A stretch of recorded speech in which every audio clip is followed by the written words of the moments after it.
এই যে শুনছেন, আপনার চাটা উঠে খেয়ে নেন, নাহলে ঠান্ডা হয়ে যাবে। আমার শুধু চা না, সাথে সিগারেটও লাগে। এখন থেকে এই বাসায় থাকতে হলে আমার কথা মতো চলতে হবে। এখন থেকে আপনার সিগারেট খাওয়া বন্ধ। খবরদার, আমার পার্সোনাল বিষয়ে একদম নাক গলাবেন না। আমি আপনাকে বিয়ে করেছি ঠিকই, কিন্তু স্ত্রীর অধিকার দেয়নি। এটা শুধু নিয়ম রক্ষার বিয়ে। দেখো, তুমি একটু বুঝো, আমাকে একটু সময় দাও। আমি আগে কিছু একটা করি, তারপর আমার ফ্যামিলিকে তোমার কথা জানাই। যাও তো, পা ছাড়ো। যেদিন কোনো কিছু করতে পারবা সেই দিন তোমার এই চেহারা নিয়ে আমার সামনে আসবা, আর আগে কোনোদিন তোমার এই চেহারা আমাকে দেখায় না। দেখো, তুমি এরকম করো না, আমি তোমাকে অনেক ভালোবাসি। জীবনে একবারই একজনকে বলেছিলাম, তোমার পায়ে পড়ে আমাকে ছেড়ে যেও না। সে শোনেনি। আমার ভেসে যাওয়া দু চোখের সমস্ত জলকে অবহেলা করে, আমার ক্রমাগত কাঁপতে থাকা গলার সমস্ত আকুতি মিনতিকে অগ্রাহ্য করে চলে গিয়েছিল। ওই ঘটনার পর আমি বুঝতে শিখেছিলাম, যারা চলে যেতে চায় তাদের চলে যেতে দিতে হয়।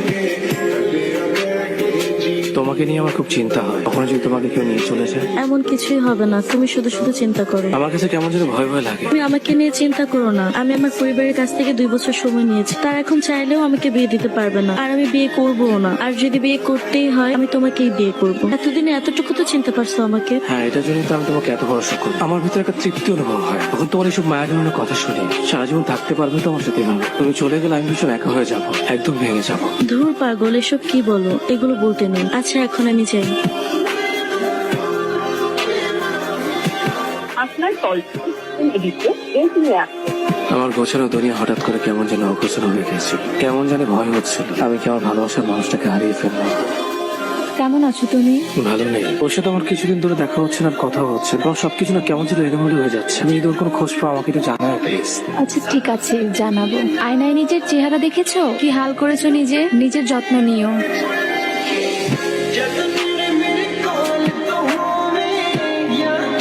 আমি জানি এই ছবিগুলো দেখে হয়তো তোমার মাথায় আকাশ ভেঙে পড়বে, কিন্তু তোমাকে যদি আমি কথাগুলো সরাসরি বলতাম তুমি হয়তো বিশ্বাস করতে না, তাই প্রমাণ সহ তোমাকে দিয়ে গেলাম।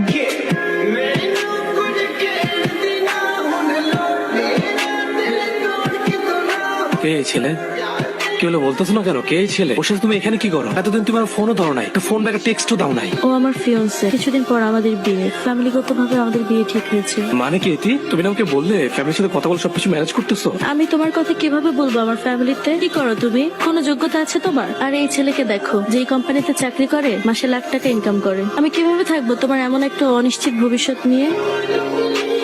আমি তোমাকে অনেক ভালোবাসি। তুমি বাসায় একটু ম্যানেজ করো, আমাকে একটু সময় দাও, আমি সবকিছু গুছিয়ে নেবো। প্লিজ তুমি আমাকে ছেড়ে যেও না। ছাড়ো, বিয়ে এখানে অনেক মানুষ আছে, সবাই দেখছে। তুমি এমনটা করো না, আমি তোমাকে ছাড়া বাঁচতে পারবো না। মরে যাও, এটা তোমার ব্যাপার।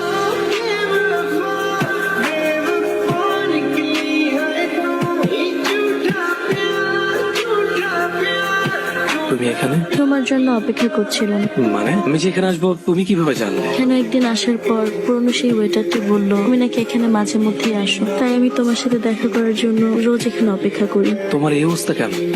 অভি, আমি তোমাকে ছাড়া ভালো নেই। চলো না আমরা সবকিছু ঠিকঠাক করে ফেলি। আমি কখনো তোমাকে ছেড়ে যাব না, তোমাকে আমি আর কোনো কষ্ট দিব না। 3 বছর পর তুমি এটা বলতে এসেছো? এত বছর লেগে গেছে তোমার এটা বুঝতে? আমাকে ছাড়া ভালো নেই তুমি। এই যে মেয়েটি আমার পাশে, সে আমার সাথে তার ভবিষ্যৎ দেখছে। সে তোমার থেকে আমাকে বেশি ভালোবাসে। এই 3 বছর আমি তোমাকে ভুলে গেছি, তুমি আমাকে ভুলে যাও। চলো না আমরা আবার সবকিছু ঠিক করে নেই। এটা জোড়া লাগিয়ে দেখাও। এটা কিভাবে জোড়া লাগাবো? এটা তো ভেঙে গেছে। মানুষের মন ঠিক কাছের মতোই, একবার ভেঙে গেলে আর জোড়া লাগে না।